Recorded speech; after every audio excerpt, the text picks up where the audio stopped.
I told our team that we have a meeting before we come out to the stadium. It's called our Mental Edge, and I told them I want to be able to come out in front of the media and talk about the growth of this football team, and in particular the mental toughness that they have acquired over the year. And let me just take a minute to articulate this the right way. Mental toughness to me and our team is accountability. It's the ability to count on their teammates and themselves to do it the right way, to do their job the right way when it's needed, and the right way. And that's taken time, and they did that today, is my point. When you look across college football today, there are many teams struggle to put their best version of themselves out there. This team did that against a team that, if you listen to people talk, you're supposed to beat them, and it requires an accountability that you're intentional in what you do, and you do your job when you're supposed to do your job, and you do it the right way, the way it's been taught. And I'm so proud of our mental toughness and their ability to do it the right way late in November against the team they're supposed to beat. And the wins have been nice. The individual achievements have been really neat. The SEC West Championship, but I'm most proud of the mental toughness that this group has shown. So I wanted to get that out. I apologize if that was long, but that's what this team has gotten. We got everybody? Everybody's good? Yeah. All right. Questions? To that point, aggressive early in the play calling on offense, how important was it for you guys to start strong and kind of put some belief in your players? Well, I don't know that we were lacking confidence at all. We wanted to bounce back from what we felt was offensively less than our best game, and I think Arkansas had something to do with it, but we had something to do with it. And Jaden prepared really well, and you could make the case that this was his best game of the year. He pushed the ball down the field vertically. He saw things. He was assertive. I think he was responsible for over 400 yards. Anytime a quarterback does that, that's a pretty good day. So I think that decisiveness, that assertiveness, and you could see it in his preparation this week. Brian, also y'all held Dwayne McBride, who you talked about all week, being a real challenge on the other side, to I think about 2.6 yards a carry. What did y'all do to really contain him?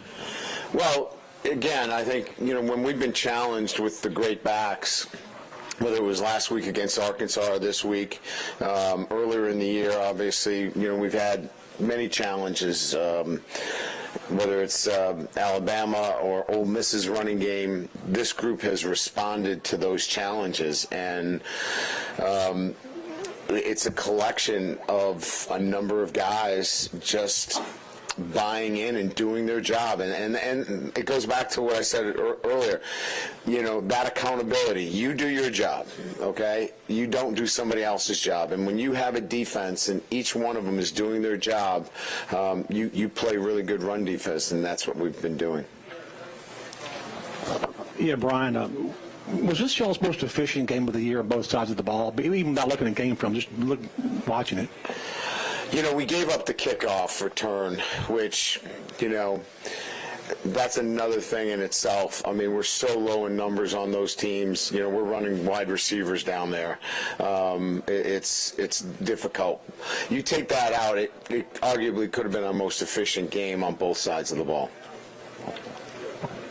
Just the housekeeping. I mean, Keyshawn looked like he warmed up and then kind of didn't go. And then also Williams and Turner. Yeah, he tried. He wanted to play. I mean, he's been out since Wednesday with the flu, and he just I mean, this was an important game. He wanted to play. He just couldn't go.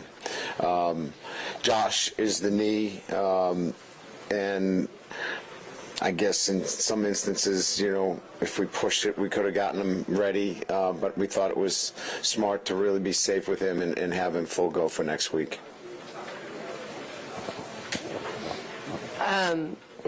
Weird, sir. Noah Kane really, he started that first game this year, and then he's kind of been quiet ever since. What did he really need to do to, have a moment like he had tonight with the 3 touchdowns and the 76 yards? Opportunity.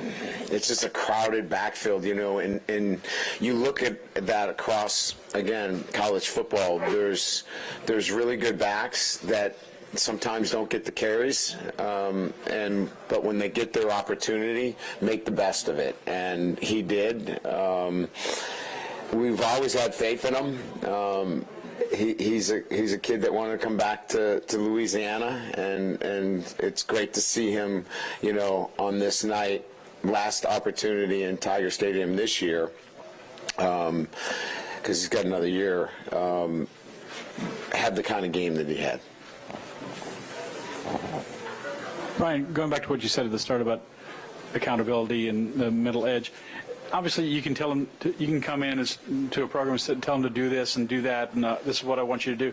But do you really know if you're going to get what you want in that regard? And when did you start to see it? Did you see it back in the summer? Did you see it at a certain point during the season?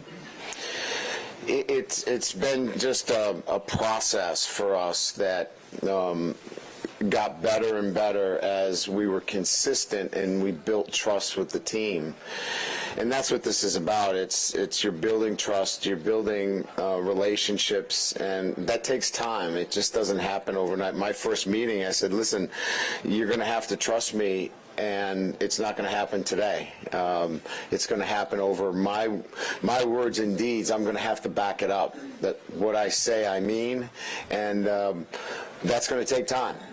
My actions and what I do and how I do it to put you in the best position for you to be successful both as a student and as an athlete is going to take time, and my actions will help you trust me, and so that takes time. And over the period of time, we've been able to build that trust, and we've gotten to the point where the accountability level is where they can come out on a night like tonight and play one of their best games. Hey, Coach, you opened up saying, you challenge people mentally. And I know Jaray Jenkins, he said he wanted to be a leader in the beginning of the year. How much have you seen him grown from the beginning to now?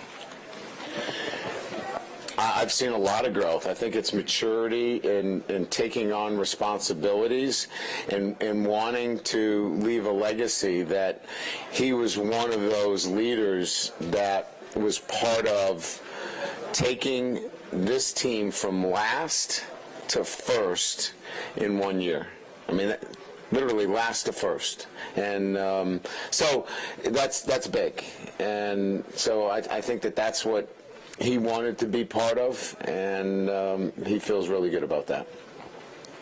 Coach, over here, what can you say about this group of seniors that you inherited and the transfers you brought in, and what kind of blueprint they've given for the next generation of leaders on the team? I think it's similar to what I said, is that they jumped in and gave me the opportunity to build this program with the right standards, and so we didn't have to cut corners.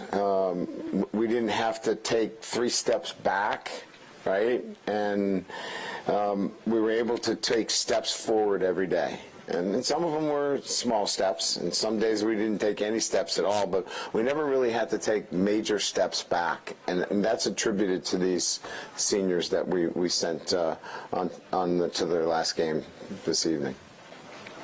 Hey, Coach, when you talk about the mental toughness and whatnot, when the weather conditions aren't great tonight and the stadium's not full and these guys just come in and handle their business, is that kind of speaking to the maturity? Do their job, right?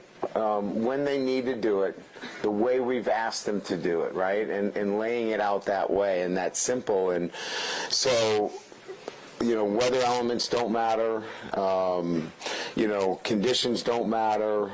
How you feel about any of those things, it's being accountable. And the guy next to you knows that I can trust that he's going to do his job. He's not going to tap out. He's going to be there. And that takes trust, and that takes a lot of the traits that we've been building. And that's why I'm so proud of what they accomplished tonight. Coach, you got time for 2 more?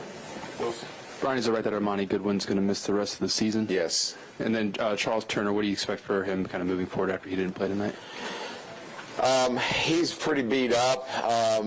We'll have to see how he responds. I think Martinez played really well. I think he's going to respond really good on Monday. I think that was kind of a tongue-in-cheek kind of joke. I think he's going to be better on Monday because Martinez played really well. I got it. Thank you. Thank you. Appreciate it. Subliminal messages through the media. Coach, after those first 2 drives, I guess one was a short field, but in the next 9 possessions, it was turnover on downs and punts. What makes Matt Housel really, I guess, an elite DC? He has a great feel for the game. He can make the kind of adjustments. Like, we came in at halftime, and immediately, my first thing is, where's the tight end on that boot? Like, how is he getting out? How did we not see him? And he immediately drew up how he was delaying and coming underneath, and we were just losing our eyes because we thought it was a run. Just those little nuances, right? And being able to make those adjustments and seeing them in the box and just being one step ahead. So he does a really good job in game analyzing what he needs to do to stay ahead of what the offensive coordinator's thinking. Thanks, Coach. Yeah, thank you.